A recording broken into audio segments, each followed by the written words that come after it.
Let's go to the US now, where, of course, Joe Biden is in the dying days of his presidency. He's got less than 2 months to go in the job, so he's tying up a few odds and ends. And this question keeps coming up about his son, Hunter, the crackhead Hunter Biden. But, he was convicted earlier in the year. Of course, back in June, he was done for buying guns while he was a drug addict. He had declared on the papers that he was not a drug addict at the time, so there were 3 felonies. Then in September, he pleaded guilty to not paying at least $1.4 million in taxes. And many times Joe has been asked, are you going to pardon your son? Are you going to pardon your son? Look, he's considering it. There's no doubt about that. But at least we know that Joe Biden thinks that no one, not even his son, is above the law.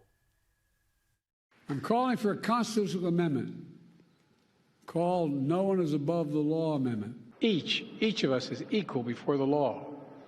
No one is above the law. The American principle that no one is above the law was reaffirmed. The justice system should be respected, and we should never allow anyone to tear it down.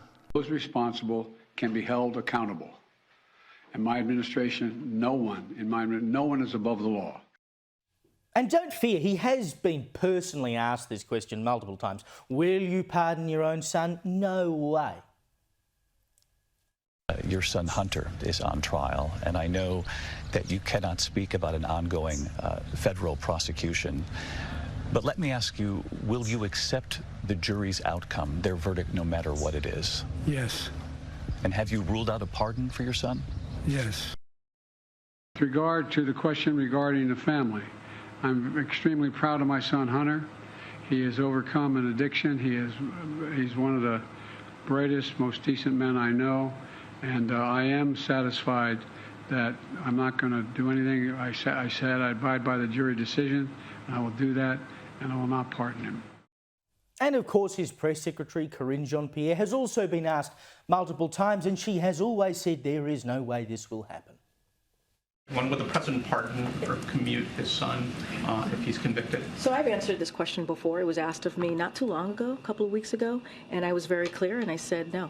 I know you said not a lot's changed since yesterday and that it's a personal matter, but from a presidential perspective, is there any possibility that the president would end up pardoning his son? No. I just want to make sure that that is not going to change over the next 6 months. The president's saying he would not. It's still a no. It's still a no. It will always be a no. It's still a no. It will be a no. It is a no, and I don't have anything else to add. Will he pardon his son? No. And the Democrat fanboys have always said there is no way this could happen. I mean, take Andrew Wiseman, for example, a lawyer in the US who said Mr. Biden is living the rule of law. What is before us is a president who is living the rule of law. He is living it in in the most personal way.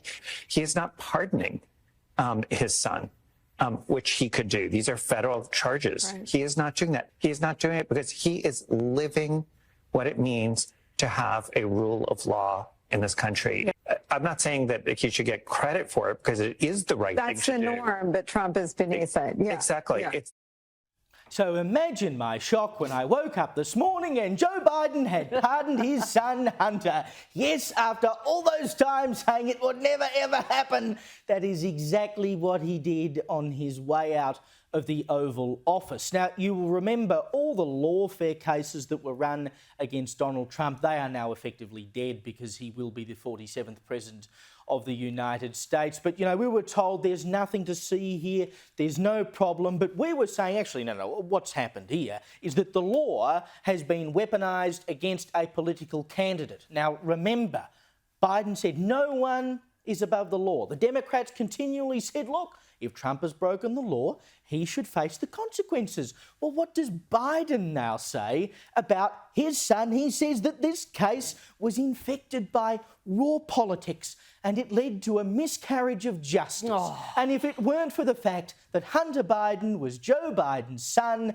that they would never have gone after him. So, of course, he hands down the pardon. And the pardon, by the way, does not just apply to the gun offences, and it doesn't just apply to the tax offences. He's just put a blanket pardon over everything that Hunter may or may not have done between January and December 2014. Things that haven't even been brought yet, necessarily. It is an extraordinary move, which of course he lied through his teeth about. But, you know, I suppose, can you blame the bloke? He's on his way out. He has those powers, which is an extraordinary thing in the first place, and he's just decided to go and do it. He clearly doesn't give a toss anymore. Why would he care after he's been deposed by Kamala and co? He's just doing whatever he can on the way out to get his and say, up yours. Well, he's not just on the way out of the Oval Office. He did this and then he was straight on a plane and on his way out of the United States to Angola, so no journalists could point out his hypocrisy. But I mean, this is just more evidence that everything the Democrats accuse their opponents of doing is exactly what they themselves are or are about to do. It was Trump who was meant to be the threat to the rule of law. It was Trump who was going to pardon himself, who was going to put himself above the law. That's exactly what the Democrats have done. So this should keep the Democrats out of office for years, if not decades. If anyone was in any doubt about the corruption of Joe Biden or the Dems generally, this should remove it beyond any doubt. I kind of wonder if Joe Biden thought Kamala Harris will win the election and she will pardon my son. And so he was able to say, no, I'm not going to pardon him, I'm not going to pardon him, secure in the knowledge he thought that Kamala Harris would do it for him. And then, of course, when the election result came back, he had a quick change of mind. What I loved, though, Liz, was he's talking about his son. He says, my son, he's been 5.5 years sober. I'm so proud of him. And I'm thinking, you know, I would be too if it was my 16-year-old who'd been 5 years sober. And I realised, no, he's 54 years old. He's like a grown-ass man. I mean, OK, he's been sober since he was, what, 49? Good job. But, I mean, Joe Biden's holding his hand like he's a child.